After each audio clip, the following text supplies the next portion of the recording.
Mercy here. Before we get to this week's episode, I wanted to invite you to take advantage of our free offer from our sponsor, Prep Dish.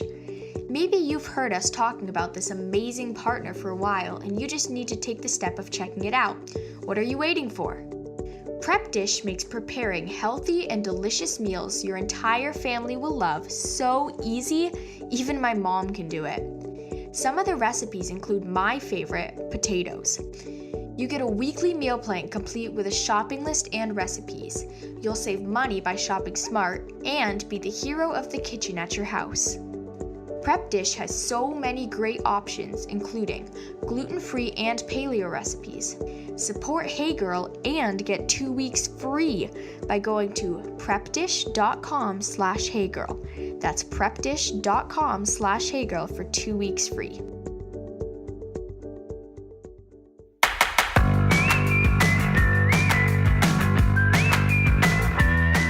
Hey girls, and welcome to Season 3 of the Hey Girl podcast with my mom, Bethany Needham. Each week, guests will share their amazing stories of following Jesus on all kinds of journeys. I hope their stories inspire you to run your race in your place. Thank you so much for listening.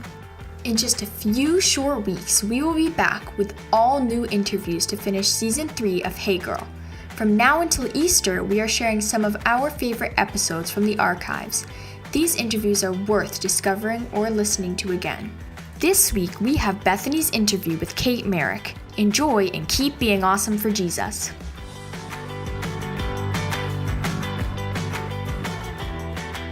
All right, girls, I am here with my new friend, Kate Merrick. We just met via FaceTime. Welcome, Kate. Thank you, Bethany. Thank you so much for coming on today. I really do appreciate it. It's super fun. Thanks for inviting me. And all morning, I've been singing the... Yes! Isn't it such a fun song? Makes me so happy. Like, yes. My thing. So I listen to podcasts when I cook. Okay. And so when yours comes on, I'm like all over the kitchen. Because any song, okay, you just nailed 2 out of my, I don't know, however many favorite things in songs. And number 1 is clapping. Like, yes. I love clapping in songs. And number 2 is anything that says hey. So like, you know the Troll soundtrack? Yes. And she's like, hey, you know, that song. And I'm like, that's the best song I've ever heard. It's love empowering. That. I just got to say your intro music. Yes. It is empowering. It is uplifting. Yay. It is a blessing. That's what I was going for. Yeah, pound it.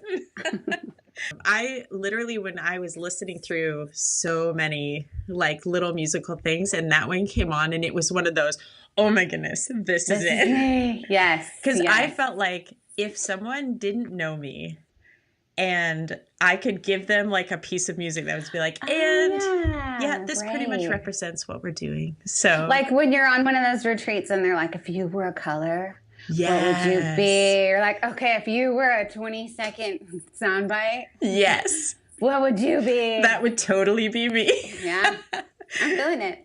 That's awesome. Well, Kate, I'm sure we have listeners that know you and hopefully have already read your book, and we'll talk a little bit about that at the end. But for those who maybe this is the first time they're meeting you, why don't you tell us a little bit about your story? Okay. Where do I start? At the very beginning. The very beginning. Alrighty. So I was literally born in a hospital that overlooks the Pacific Ocean in Laguna Beach. So like pretty good beginning, right? My parents divorced when I was 2. So I had a crazy upbringing. And so we moved all over Southern California. I lived in northern Idaho, like a little house on the prairie style for 6 years.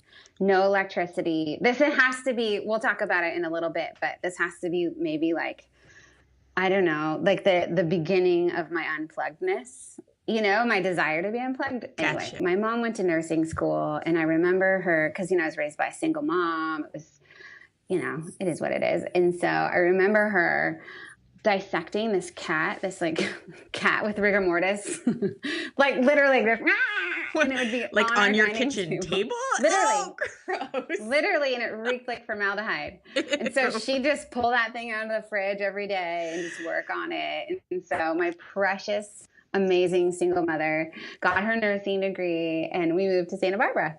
So I live in Carpinteria, which is just south. It's like, if anyone is listening from the area, forgive me, but Carp is way cooler than Santa Barbara. I'm just saying. It's like the smaller town, 10 minutes south. Everyone's like, where are you from? They don't even know, but we have the best waves here. I ended up marrying into a surfboard making family.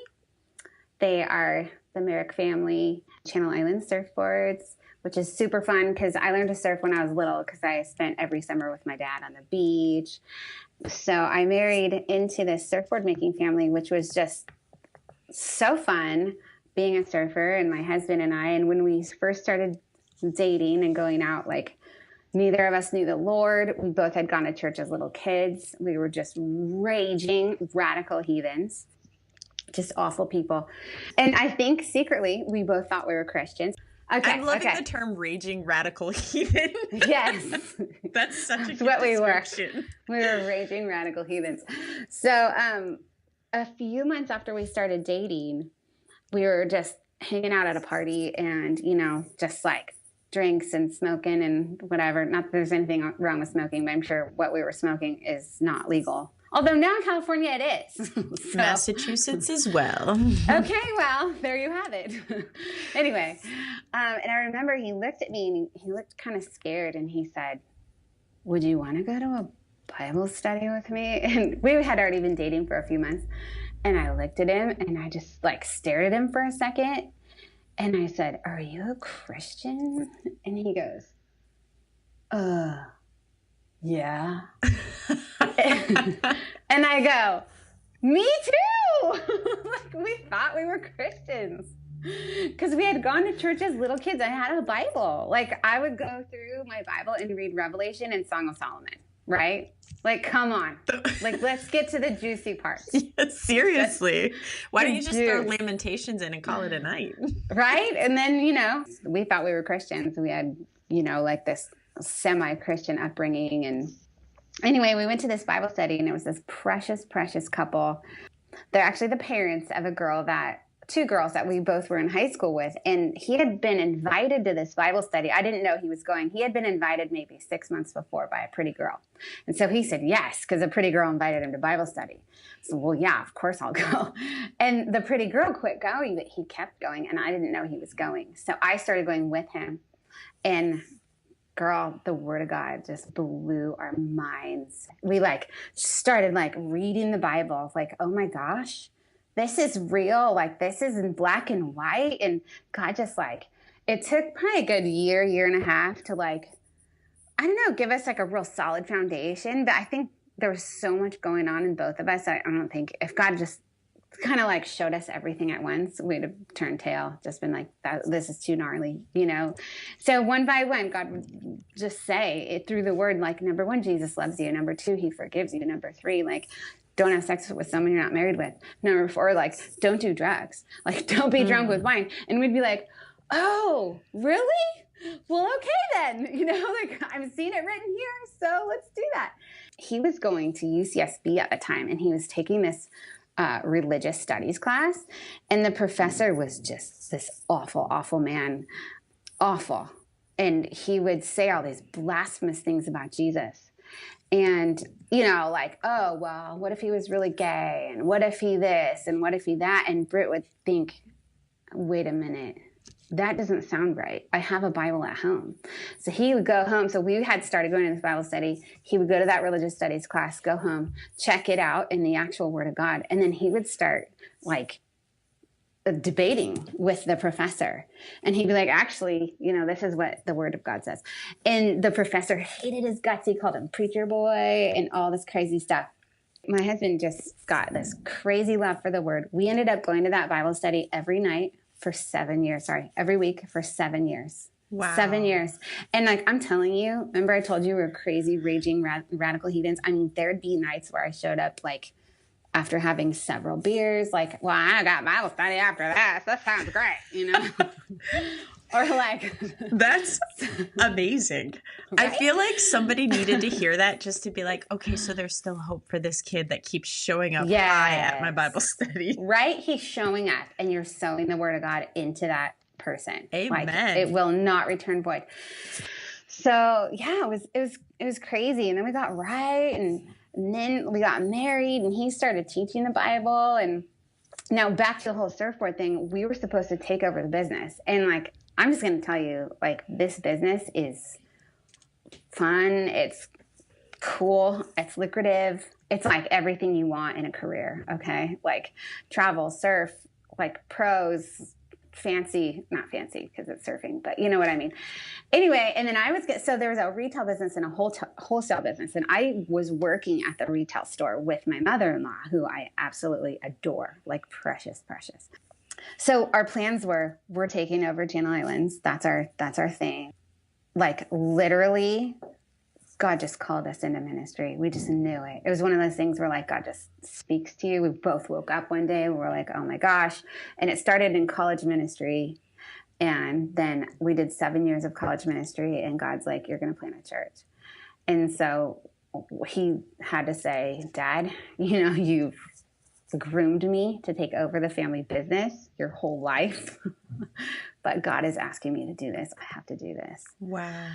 And his dad is an amazing man and he loves the Lord. And it was obviously really hard for him, but they said, okay, son, like we trust that you hear from the Lord. And so we planted a church in our hometown and we plant churches from there. It's almost like the mothership. So it's like this little beach town. It's like the mom. It's like we have these babies, these church babies, and they take a long time to grow.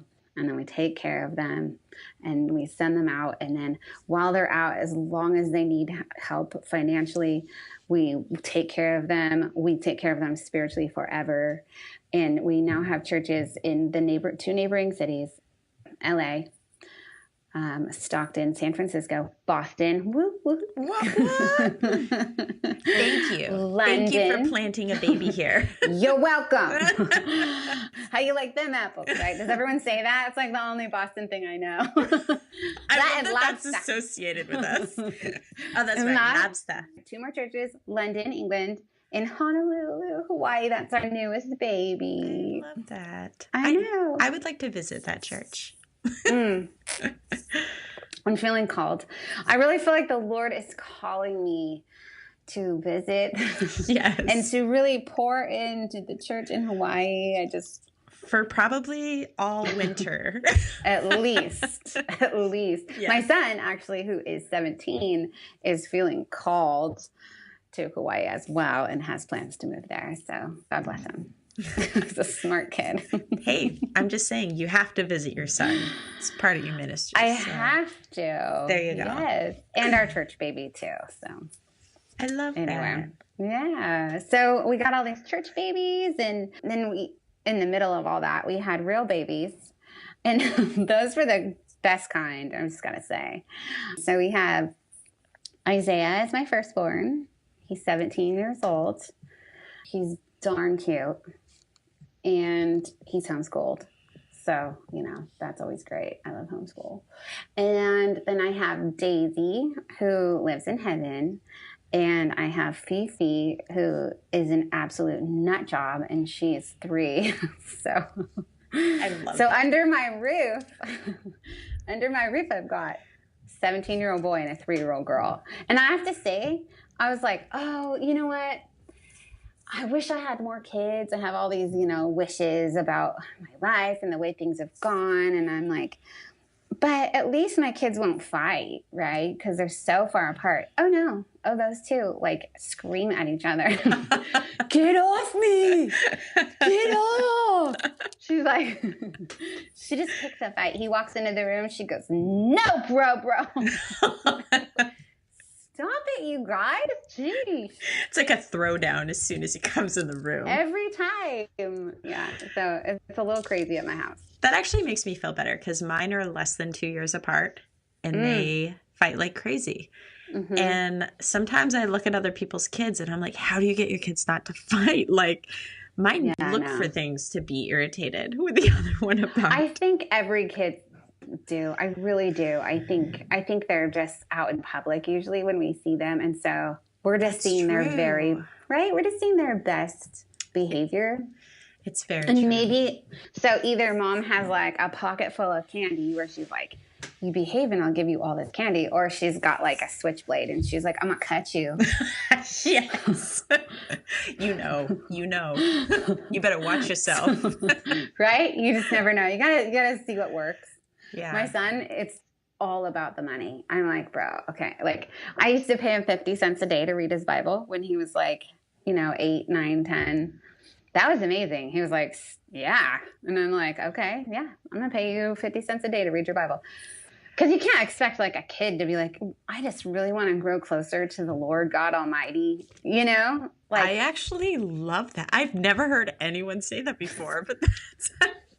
I'm not beyond bribery in anything. No. Why not bribe? Not if there's like a good goal, right? If there's a good goal. I mean, if it's just bribery for, I don't know, selfish reasons, that's not, I think that's wisdom. I think so too. I'm going to give you that. It's wisdom on that. Thanks. So yeah, that's my life. And then actually 2 years ago, things with the surfboard business came back around. And so it got sold, when we planted the church. So it got sold maybe 12. Well, the church is 14 years old. So 13, 14, whatever. Anyway, the business got sold. It still keeps the same name, the same vibe, most of the same employees. Well, 2 years ago, they approached my husband and said, would you mind just doing some designing and some shaping for just the top pros? And he was like, well, let me think about it. Yes. So it's like a super sweet gift. He gets to be back with the family business. It doesn't belong to us, but he has a lot to say and a lot to give with the company, a lot of like culture and surfboard design, which he's really gifted at. And my son works there. And so it's a really like sweet gift, I think, that God gave us. So, and it's only 3 miles from my house. So, oh, wow. Yeah, and we have a little bit of property, and so my husband shapes boards like in a shack on our property, and then drives them down. And he has a man shack. He has many man shacks. He's many. He's super manly. His beard is like this. It's like this big bushy thing. In fact, we were playing cards the other night with my son and his girlfriend, and he like hid a card in his beard. Like, watch me hold this card in my beard. But yeah, he got a chainsaw for Christmas, and like he wears Carhartts. Like, we're keeping it country. You would think we're like, oh, flip-flops and trunks. Yeah, that's in the summer, but he hunts. We have a huge cooler freezer. Yeah. It's camouflage, and it's completely full with elk, venison, like all that. Okay, so he's starting to sound more like Duck Dynasty the more you describe him. He's very Duck Dynasty. Like, he's basically Jace. That's awesome. Britt's had his for 3 years now, a little bit. Yeah, like 3 years. And I can't imagine him without it. I saw a picture of him the other day, and it was like, ew. I mean, he's super handsome, but it felt weird. How did he feel when your response was ew? Well, I kept it inside. Oh, okay. Well, it's a good thing we're not posting it on a public forum of any kind. Right. Oh, I love that. So present season of life. You have a 17-year-old, you have a 3-year-old. Describe to me, though, you kind of hinted towards it at the beginning. You've kind of made a really conscious decision to live an unplugged life. And so what does that look like in your life right now? I did. Okay, so currently what it looks like is I'm the only person in the family with an iPhone. And we have no internet or Wi-Fi at our house or cable. We've never had cable. We just had our 20-year wedding anniversary. We've never had cable. But we used to have internet. And we just decided it was kind of like when you're on a diet.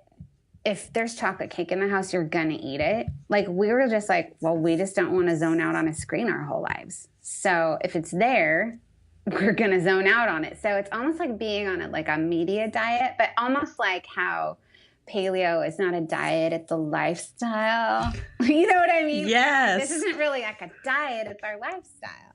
I do have a hotspot on my phone. I can do email at home, and we just can't really stream video.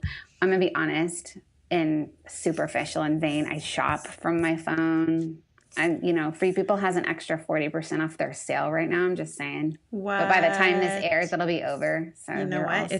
I'm hearing it now, so I'm looking it up. There you are. There you are. There's some cute dresses. Anyway, my son got his first phone when he was 15 and a half. It was a flip phone, like one of those text slidey phones. Right. He does now have like an Android device, so he can use it when he's out somewhere with Wi-Fi. When we're all at home, no one can just gorge out on videos and stuff like that. I get like the Netflix DVD like in the mail. They still do that? They still do that. And I'm even on I think there's choices like 1, 2, or 3 DVDs at a time. I do 1 DVD at a time. So like I have to wait until it gets mailed down and then mailed back. So Girl, so much respect for you right now. We used to do that all the time. Right? Because you have something to look forward to. You're like, oh, it's true. This movie's coming next. I can't wait. Right? So that's all just kind of like because we thought, there's too much we want to get done. There's too many books to read. I love books. We're a book family. Not so much my son, although I'm forcing him into it right now. Actually have him reading Chip Gaines' new book. Yes, I have it like on the shelf next to me right now. Capital Gaines. I can't wait. Yes, Capital Gaines. Can't wait to read it. I have my son reading that for school. So yeah, we're pretty unplugged. We live on a couple of acres, so we try and, and we're outside a lot. And none of us, actually, no, my son's on social media now. My husband had a Twitter account. He went off of it over 5 years ago when we left for Israel. And that's kind of like the pivotal point. And maybe I should back up and kind of talk about like what led us to like this super solid unplugged decision. Yeah, definitely. Okay. In 2009, my daughter Daisy, and you know this because you prayed, she got diagnosed with cancer. So she was 5 years old. So Isaiah was 8. My son was 8. My daughter was 5. She got diagnosed with cancer her 3rd week of kindergarten. It was, and I hate this term, like the good kind to get, the kind with a high recovery rate or survival rate, and which is a total load of crap. If you have cancer, you have cancer. Like, yeah. No, don't even come at me with, don't come at me with that. And so precious Daisy, we went through her first round of chemo, which was 8 months. 8 months long of chemo. It was a couple months of radiation. It was surgeries. It was all those things. We celebrated by going to Hawaii for a month, and she started to hurt. It was a kidney cancer, so it was in her abdomen, and her belly started to hurt when we were in Hawaii. We got back from Hawaii, took her straight to the hospital. It had come back. In only 6 weeks, it came back. So we went on a relapse therapy. So we spent a lot of time in LA, just weeks at a time in the hospital. Just awful, awful, awful. Really, really hardcore chemo. In fact, our oncologist called it the first round of cancer, he calls it chemo light. So I've the second heard that round, term. That's strange. chemo light. Yeah. So it's just not a very strong. The second time it was chemo radical. Same thing. She gets sick, she gets declared free of disease. She gets sick. So she's on her 3rd round of cancer. Her body is so torn up. There's basically nothing we can do. She won't survive a stem cell transplant, which is the only thing they can think of here. It's very regimented, actually, cancer treatment. And it's actually not just regimented, but it's also like affected by the law. And I don't think you can lawfully treat your child any other way except for chemotherapy. Wow. Like when you're the parent, until they say, okay, there's nothing else we can do. Right. So, they'll either say, go be comfortable, or, hey, go try whatever you want to try. So at that point, they threw their hands up in the air. There's nothing we can do. We had a blog going, which is prayfordaisy.com. That blog is still up if anyone wants to read it. A lot of people I know are really inspired by my daughter, inspired by her bravery and her life. And so that's why we keep it up. So we sent out, hey, listen, does anyone know? My husband's Twitter was when I had an Instagram account then. He had a Twitter account. We said, does anyone know anything at all? And so we got a bunch of crazy stuff, drink this mushroom tea, you'll be fine. Eat these nuts. Like, I'm like, okay. And I'm like pretty granola. Like, I'm a pretty granola person. Like, I make my own kombucha. Like, I like sprouts, that kind of thing. But I'm like, yeah, no, don't even tell me to eat this nut and you'll be fine. But some people were saying there's this genius doctor in Israel. And I spoke with my oncologist about it. He said, I know that guy. He's a lunatic in the best way. He's inventive and smart. And he's, like, that's your best chance.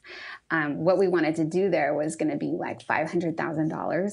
And, insurance was paying for everything before that. So we just had, a few other things to pay for. But we were like, okay, well, I don't know how we're going to pay for this. And so we raised the money. We just said, hey, if anyone would like to support us, and the money came in and we raised it and we went to Israel. We had no idea how long it was going to be. And so that was 2012 in the fall. So like August of 2012.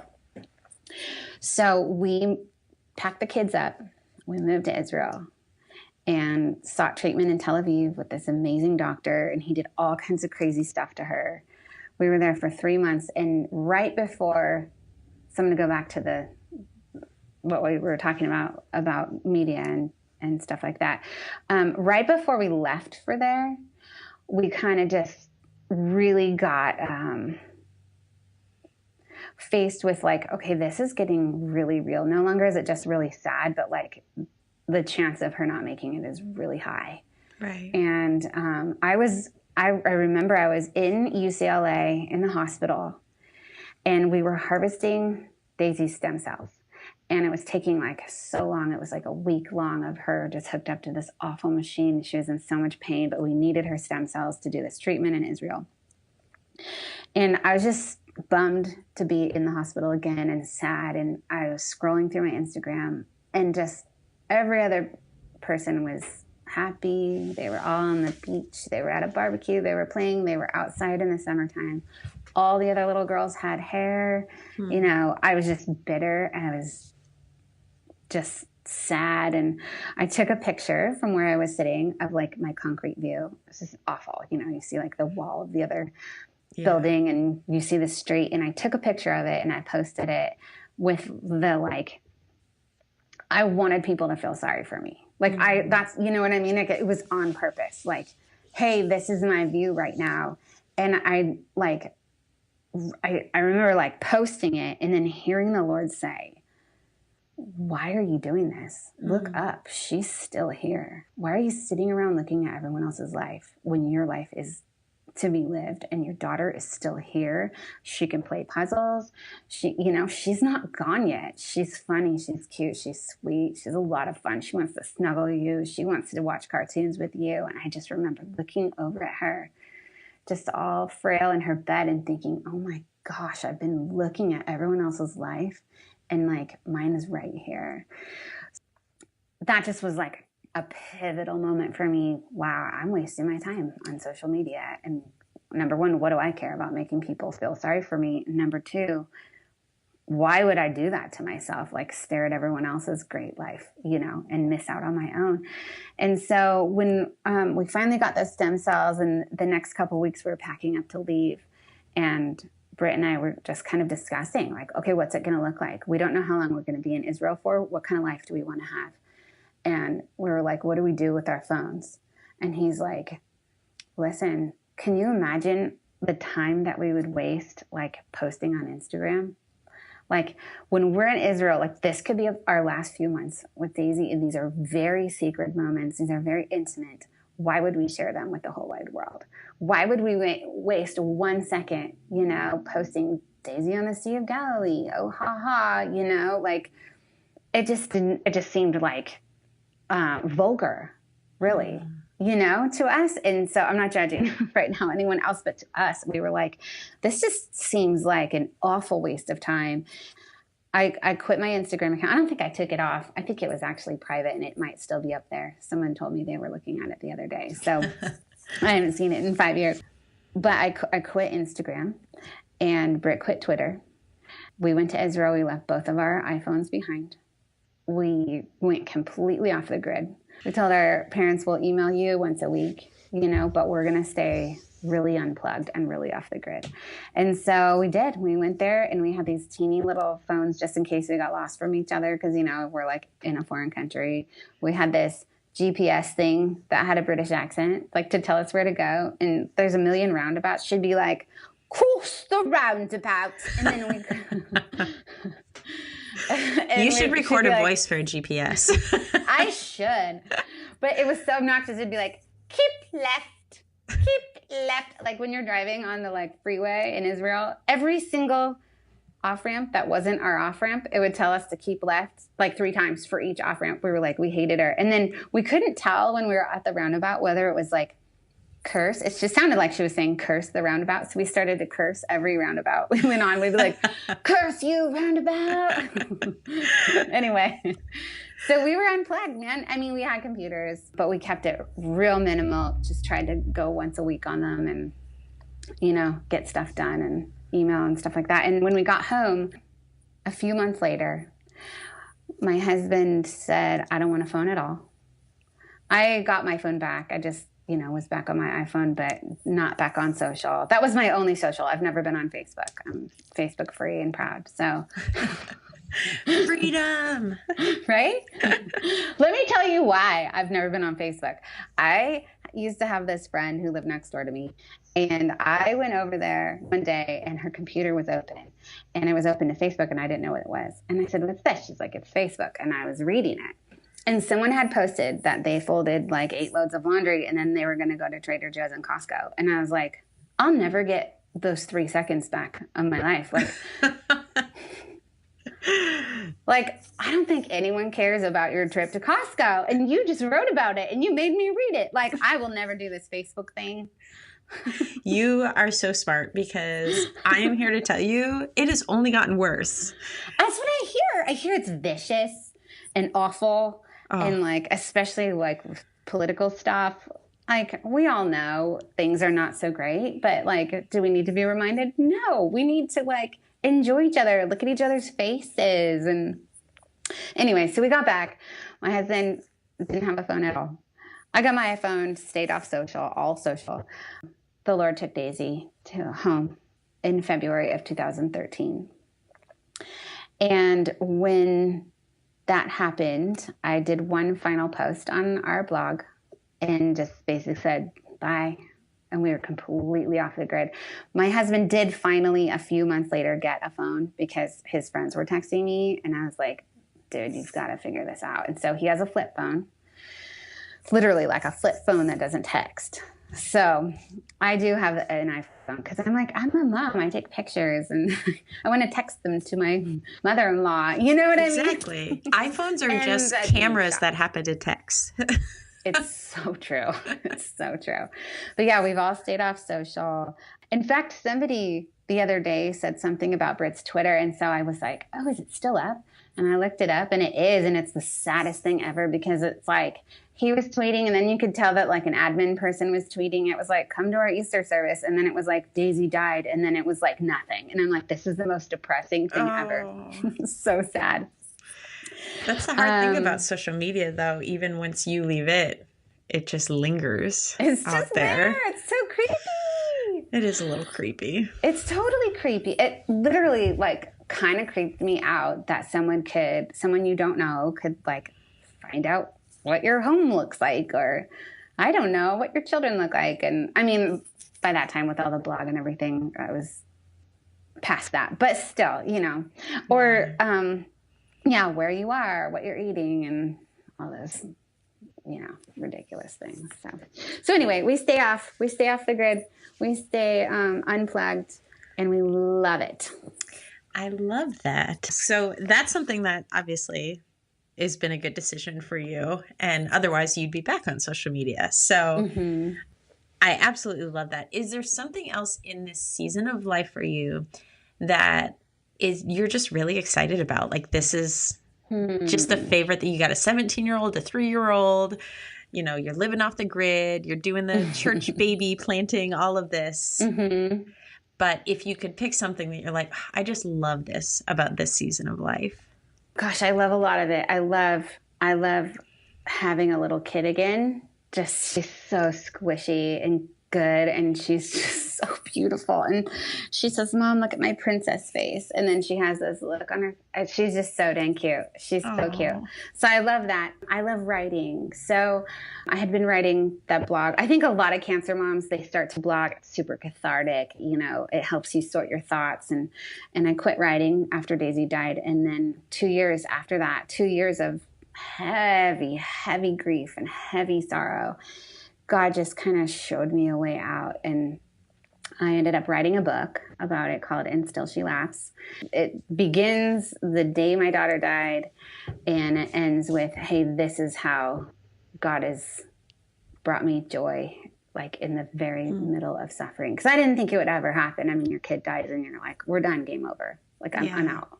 I'm out. And there's a lot of whys. There's a lot of, wait, we gave up everything for you. All those things. And God's so faithful. And even when he's just so quiet and you're just like, where are you? You know, just like literally after she died, just 2 years. Where are you? Where are you? Why did you let this happen? And so, yeah, I wrote a book about it and it got published. It came out in March, and that was such a gift. And writing is just kind of one of those things where you're like, whoa, God gave me this gift and I didn't even know I had it. And after being a mom for so many years, 17 years, it just feels like, okay, I can do this thing. I can use my gifts. I can be creative, and I can help people all at the same time and bring glory to God. So I'm writing another book right now. Oh, that's super exciting. Yeah, it's fun. And it's so cool because when you know how like when you go speak somewhere, or when you like have to write a sermon, you have to own it. Right? Oh, yeah. So like, you're not just like, hey, I'm going to tell you guys some stuff that I don't know that well, but it sounds like it's a great idea. No, you're like, I own this material. Like God has like brought me through it. Like I'm feeling it, I'm teaching it, I'm preaching it. And so it's such a gift to me that God can be like, hey, remember chapter 9? You know what I mean? Like if I get depressed or if I get scared, remember what I told you. Oh yeah. And I'll even think back to certain chapters that I wrote about. Well, right now I am writing a book about presence and contentment, just telling a lot of the stories about being in Israel with my family, with Daisy and Isaiah and Britt. And so I just feel like God has been kind of showing me and unfolding slowly, almost like, you know, the way like tight rosebud just kind of slowly unfolds. I just feel like he's showing me more about presence, and it's a lot deeper than just turning off our phones, just giving each other, you know, our attention and all that. And I think what I'm finding is that all of these things, all these distractions, all of our social media, all of our, you know, everything we do to check out, all of our Netflix and all that is just more of a symptom of a deeper problem. I was thinking back to when I posted at the hospital at UCLA, how much I wanted the affirmation of others and how much I needed that, and how I think that's one of the questions. The other day I was just having a bad day. I was depressed. I was feeling all those things, and I was home with my 3-year-old. And, you know, I think part of that is you have a little kid and you're thanklessly like working all day long to satisfy their every whim and all these things. And so when she went down for a nap, I opened up my Bible and I opened up to Mary and Martha.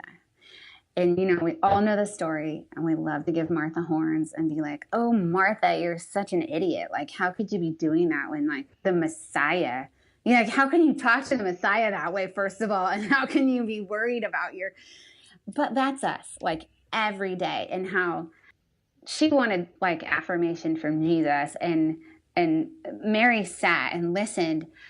But what Jesus said, he said that she's discovered it.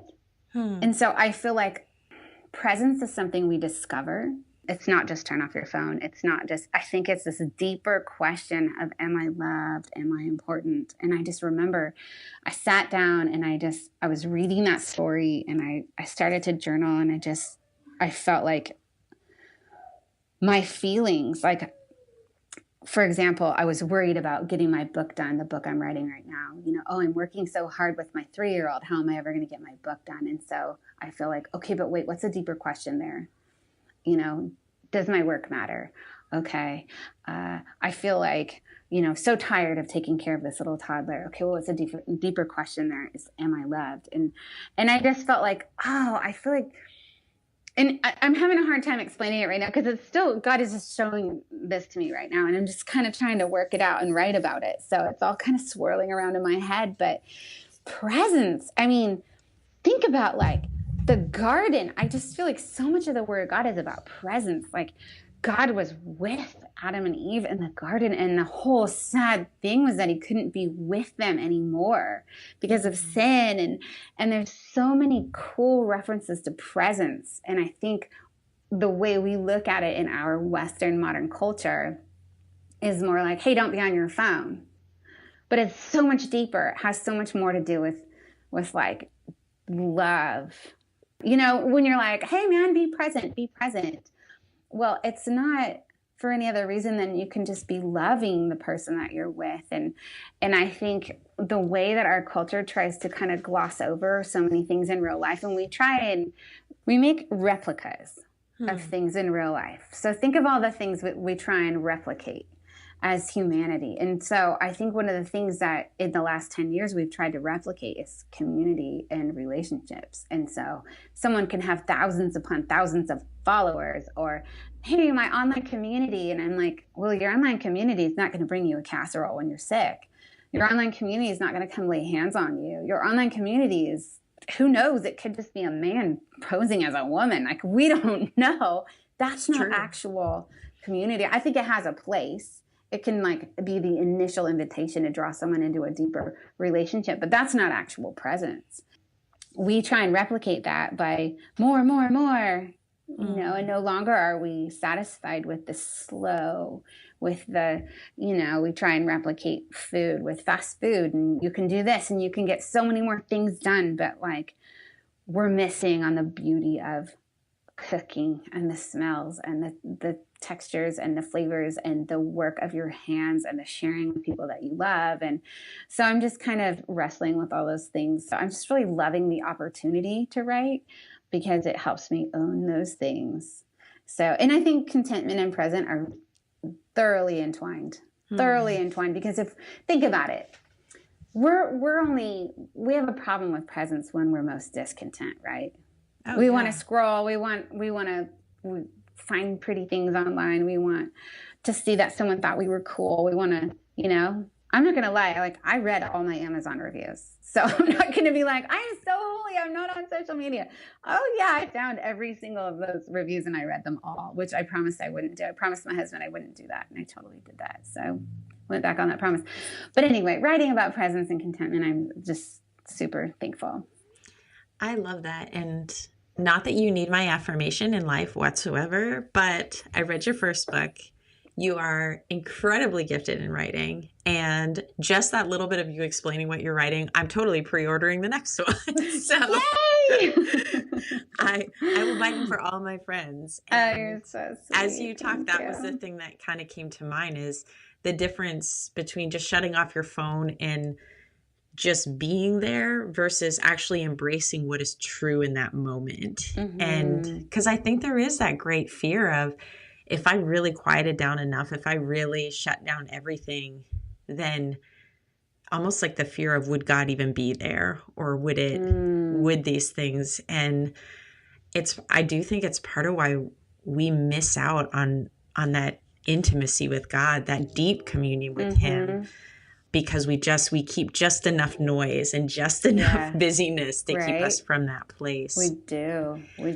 And think about what busyness affords to us. We're like, oh, if I'm busy, it's because it answers that deep question of, am I important? Yes. Right? Yes. I'm so busy right now. Like, oh, I've just got so many important things to do. And, you know, like, that's not true. It's just because you said yes to too many things. Like, anyone can be busy. Just because you don't have any boundaries. Yeah, right? You don't have boundaries, girl. We're all about boundaries. I actually never read the book. I got to read that book. But yeah. That's the next time someone tells me they're so busy, that's going to be you should really draw some boundaries. That doesn't sound healthy. Oh, well, okay. So, I mean, gosh, I could go on talking. I know you have things to do today, but I do have one final question for you, if you're up for it, which is, what is the most superficial thing about you? Okay. Well, since there's pretty much almost nothing superficial about me, I really had to scrape for this one. Oh, yeah. Right down through your Amazon reviews. That's right. That's right. And my Free People sale. Okay, but side note, the mudslides in Santa Barbara. Girl, my hairdresser lives in Santa Barbara, or she works in Santa Barbara. So are you seeing my roots right now? Are you seeing this? I kind of like it's doing the ombre thing. It's working. Yeah, but it's not, it's like ombre without meaning to be ombre. Ombre is like if it was way more grown out. Anyway, I need to get my hair did. Okay, but my most superficial thing, and I could argue and say that this is actually a spiritual thing. I love to eat off of beautiful plates, and I love to drink out of beautiful glasses. Really? So like, oh yeah, we're talking like gold rim Anthropologie. I get them on sale. I'm frugal. Like, you know, they all go on sale, but like I scour. And so my cupboards are just crammed with like beautiful glasses and plates. Literally, I've got like the gold linings and the bunny rabbits painted. I don't know. And my forks are gold and silver, like so beautiful. And so I think don't ever eat off of an ugly plate and don't drink out of an ugly cup. You know how I know when it truly is a superficial thing is when there's always a justification somewhere in the middle. So I only ever get them on sale. Right. Like, yeah. just so we're clear. Because if it was truly spiritual, I'd be like, well, it was worth the full price. Yeah. Right? Like, of course it was worth the full price. But I could spiritualize it and say, you know, I'm just making a beautiful home for my family and the environment. It really, invokes the glory of God. It reflects the glory of God.